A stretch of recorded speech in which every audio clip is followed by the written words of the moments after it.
Hai, Nancy sekali lagi. Kalau korang pernah belajar kimia dulu, korang mesti akan berkenalan dengan jadual ni. Nama dia jadual berkala. Pernah dengar kan? Okey, kalau korang nak tahu, sebenarnya dalam jadual berkala ni kita boleh dapat banyak informasi pasal unsur kimia. Kita boleh tahu nama dia, kita boleh tahu nombor proton dia dan kita boleh tahu nombor nukleon dia. Dan lagi satu, kalau korang nak tahu, sebenarnya unsur-unsur kimia dalam jadual berkala ni disusun ikut nombor proton unsur tersebut. Lagi satu, kalau korang perasan kan, dalam jadual berkala kita ada dua benda penting yang kita kena tahu. Pertama, kumpulan. Kedua, color. Dan dua-dua ni ada corak-corak yang tersendiri. Okey, apa kumpulan ni sebenarnya? Kumpulan ni, kalau korang tengok jadual tu daripada atas ke bawah. Atas ke bawah, itu kumpulan. Kalau korang tengok daripada kiri ke kanan, yang itu adalah color. Okey, dan sebenarnya kalau korang nak tahu, diorang ada corak diorang yang tersendiri. Okey, mari kita tengok apa sebenarnya corak yang ada dalam jadual berkala ini. Pertama, kita tengok corak yang ada pada color. Kalau korang ingat kan, color tu yang kita tengok daripada kiri ke kanan. Kiri ke kanan, itu color.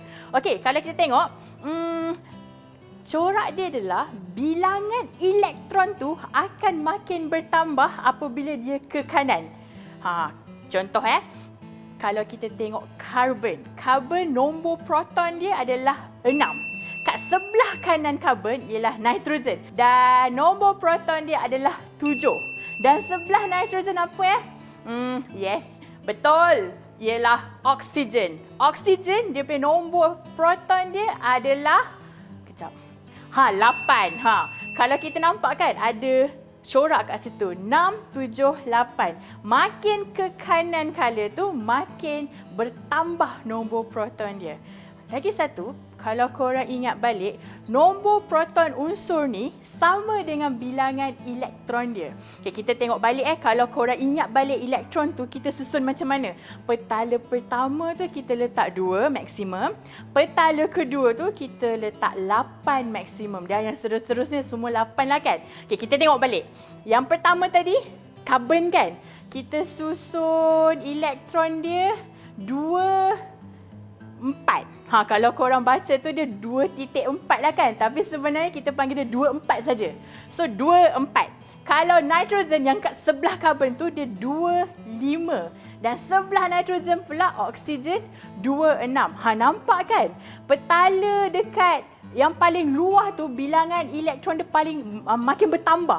Petala yang paling luar ni kita panggil apa electrovalence. Electrovalence unsur ni makin ke kanan color dia akan makin bertambah. Lagi satu, kalau electrovalence ni bertambah, dia punya keelektronegatifan pun akan bertambah. Apa sebenarnya keelektronegatifan ni Dia macam ni lah. Dia macam keupayaan atom tu, dia tarik elektron lain.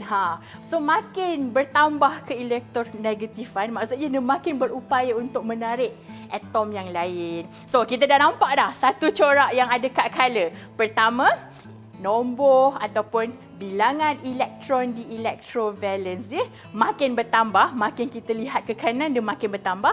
Lagi satu, keupayaan atom tu untuk menarik elektron tu sendiri pun akan bertambah, iaitu elektronegatifan atom tu pun akan bertambah. Kedua, ni nak cakap lagi lah pasal corak yang ada pada jadual berkala. Tapi kali ni kita nak tengok kat kumpulan pula.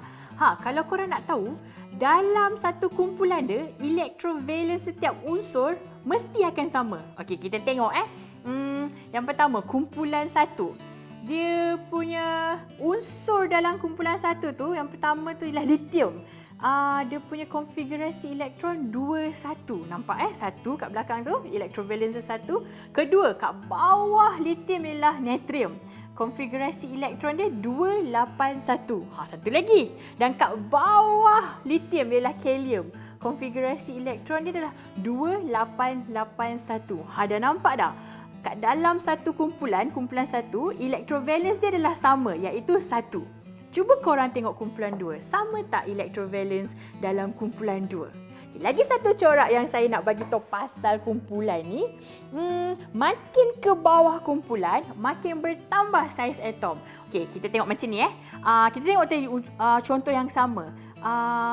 Lithium 21. Maksudnya dia ada 2 petala elektron. Kat bawah lithium, natrium 281. Maksud dia ada 3 petala elektron.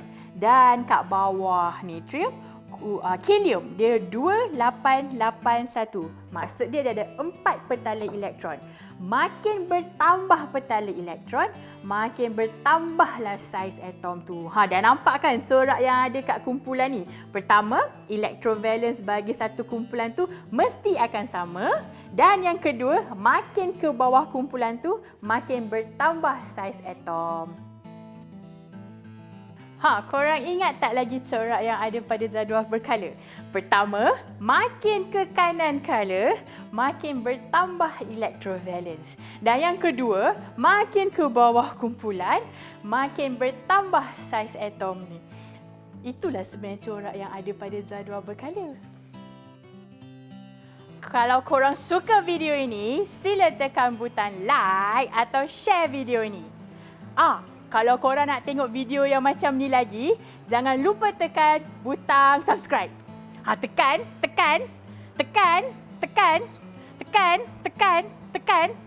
Like. Tekan.